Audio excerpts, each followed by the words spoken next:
मुक़द्दस मत्ती की अंजील 28 बाब। और सब्बत के बाद हफ्ता के पहले दिन वो फटते मरियम मजदली और दूसरी मरियम कब्र को देखने आईं। और देखो, एक बड़ा जलजला आया, क्योंकि खुदावंद का एक फरिश्ता आसमान से उतरा और पास आकर पत्थर को लुढ़का दिया और उस पर बैठ गया। उसकी सूरत बिजली की सी और उसकी पोशाक बर्फ़ की सी सफ़ेद थी। और इसके डर से निगहबान कांप उठे और मुर्दों की मानित हो गए। फरिश्ते ने औरतों से खिताब करके कहा, तुम ना डरो, क्योंकि मैं जानता हूँ कि तुम यसू को ढूंढती हो, जो मसलूब किया गया था। वो यहाँ नहीं है, क्योंकि अपने कहने के मुताबिक जी उठा है। आओ और ये जगह देखो जहाँ वो पड़ा था, और जल्द जाकर उसके शागिर्दों से कहो कि वो मुर्दों में से जी उठा है।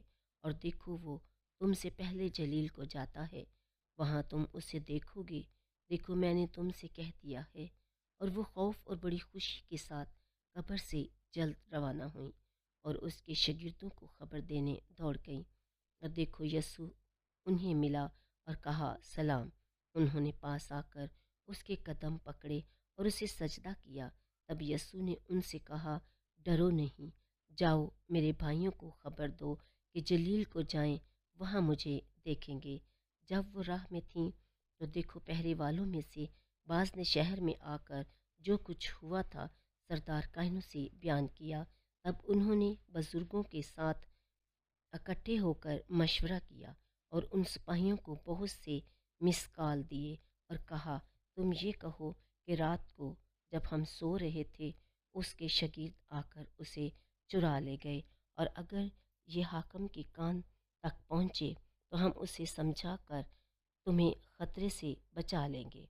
चुनाचे उन्होंने मिसकाल लेकर जैसे सिखाए गए थे वैसा ही किया, और ये बात आज के दिन तक यहूदियों में मशहूर है।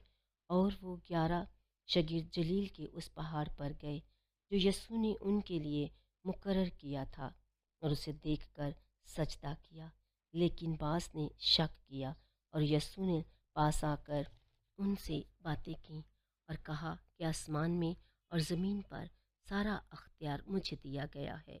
बस तुम जाकर सब कौमों को शागिर्द बनाओ और बाप और बेटे और रूह कुद्दस के नाम से उन्हें बपतिस्मा दो, और उन्हें ये तालीम दो कि उन सब बातों पर अमल करें जिनका मैंने तुम्हें हुक्म दिया है।